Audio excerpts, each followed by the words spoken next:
Hugh, welcome to breakfast. Thank you. Again. It's great. Yeah, my pleasure. Lovely to see you. I am a morning man. I like the mornings. If no one has seen the trailer and if no one has seen the posters, they might be thinking, frankly, you're a bit big and a bit old to be playing Pan. But the tights look fantastic on me, the green tights. Yes, no, I don't play Pan in this. I auditioned, I just didn't get the part. Some 11-year-old upstart got it from Australia. Gypped. No, I played Blackbeard. I played the villain of the piece. It would be fair to say you throw yourself into this one with some gusto. Yeah, I mean, you got it, right? I mean, this is Neverland. You're in the world of a child's imagination, and Joe really kind of set out the rules that all adults, any adult in this film, have to be as adults are to kids. And in his perspective, that is frightening and ridiculous. He said that's how basically kids see us. We have ridiculous rules and ways of being, and we're frightening. So for Blackbeard, it's a little more frightening than ridiculous, but there's a fair bit, and I just figure you got to go for it. Blackbeard!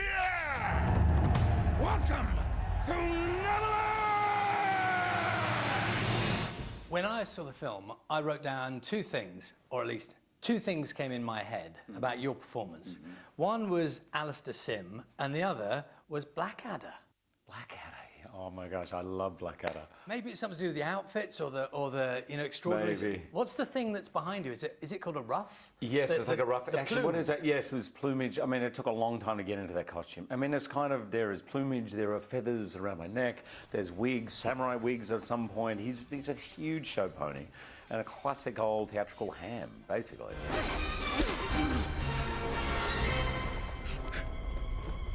And costumes like that, problems getting in and out? I mean, was that easy or was that... It wasn't easy. It was not easy to fight in those costumes and sometimes extremely hot, even shooting in England. It was hot, but fun. There's quite a lot of swashbuckling. I think is that the theatrical phrase for it? Exactly. Swashbuckling. I'd always wanted to do a bit of swashbuckling. I never quite saw it being bald. No. The long black beard, or as my son very affectionately calls it, Dad, it's more of a black and white beard, let's be honest. But did anything go wrong during the fight sequences or the swordsmanship? Oh yeah. Yeah? The most embarrassing time it went wrong was when I had to use my sword to cut through this bit of cloth. It was a tent. It was actually like the most thin bit of cloth. And the guy said, listen, we've just put a little sort of mark in here, so it's going to break away really easily. And he said, but I've only got two, so if we could get it in 2 takes. And I just couldn't cut through the cloth. There's a whole bit of me like... And I just remember one of the crew members going, come on, Wolverine, get it together. I was like, please, if there's one thing you should be able to do, it's cut through cloth. He's lost his power. He's gone. It's all gone. When you were a child, Peter Pan, did that loom large in your consciousness? I knew the story, but I don't remember reading it. I read it for this. It is a book that every adult should read. It is a really beautiful book. It's way more intricate than I remember from just seeing the animated movie. And it's, as an adult, it's a real cautionary tale, actually. There's this wonderfully poignant bit at the end where Wendy, who now has children, is visited again by Peter, and she's forgotten Peter, and Peter can't understand it, and she says something like, I can't remember when I forgot you. I don't remember what happened, and I thought, oh, this is what happens as adults. We lose that sense of wonder and magic that kids naturally have. When does that happen, and do we have to lose it? We don't, really. Do you think you've grown up? No. Look at me, look at my job. I mean, you're a grown-up.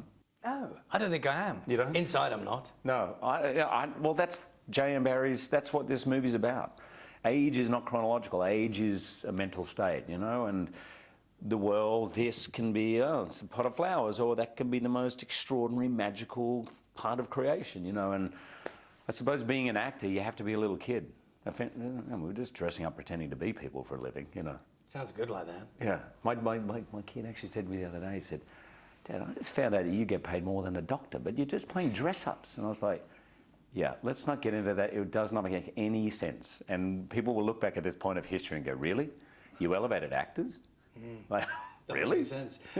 If you just fed them, they would have been fine. I want to talk to you about a couple of other things, because you mentioned Wolverine a moment ago, and now Wolverine he's gone from your life. Not yet. I've got one more to go. But have you completed the filming? I've called the taxi. I haven't left the party yet. No, I haven't even started the filming. Okay. So that'll happen sometime next year, I think, once we've got that right. And I've got a very, very clear idea in my head of how it should be and what this film should be. And I'm just going to make sure we do it right. This is the last one. It feels like the right time, and hopefully I don't regret that in 5 years and begging Fox to take me back. Now, you're a big fella. I'll do all right. What are you, 6'4"? Not quite. 6'3", something like that. But My CV, 6'7". No, I'm about between 6'2" and 3". But you're a big fella, but you're light on your feet, and you can dance, and you are going back to song and dance, aren't Yes, you? yeah. I've actually been doing dance all the time. Like, I dance for fun, and I sing all the time. And I'm going to do a show in an arena. I mean, it's kind of, I'm living my rock star dreams, actually. I'm going to do a big arena show of, the show's all about me. It's a very, very self-indulgent show. It's my favourite songs and telling stories about my life and dancing and making fun of myself, showing some home videos. It's, yeah, it's all about me, and you'll enjoy it. But you know, some people might not. Some people who know you from the big movies you've done, like Right. Wolverine, Yeah. they won't know about that part of your life at all. I remember very vividly being on stage playing Peter Allen, who was a very flamboyant Australian entertainer. He was married to Liza Minnelli for a second. And anyway, he was very flamboyant, and he had a boyfriend. So in the stage show, I kissed the boyfriend. It's not a long kiss, but it was a little bit of a kiss. It was on the lips, and as we're going in, I remember vividly some guy sounded about 22 to me, just going, "Don't do it, Wolverine!" And I was actually, as he said it, I was in the kiss and I lost it. And we both like shaky, and at that point I thought I can't part until the laughing has subsided. So, yeah, it's a bit of a shock to some people, but that's good. And you're going to do musical numbers. And Musical numbers from, everything from Oklahoma to movie musicals to Les Mis to stuff that I've done from Boy From Oz, a whole range of things. Hugh, lovely to see you again. Great to see you. Thank you very much. Thank you so much. Thank you. There'll be some very excited people wanting to see that show, won't they? There will, absolutely. You are watching BBC Breakfast. Just to update you on some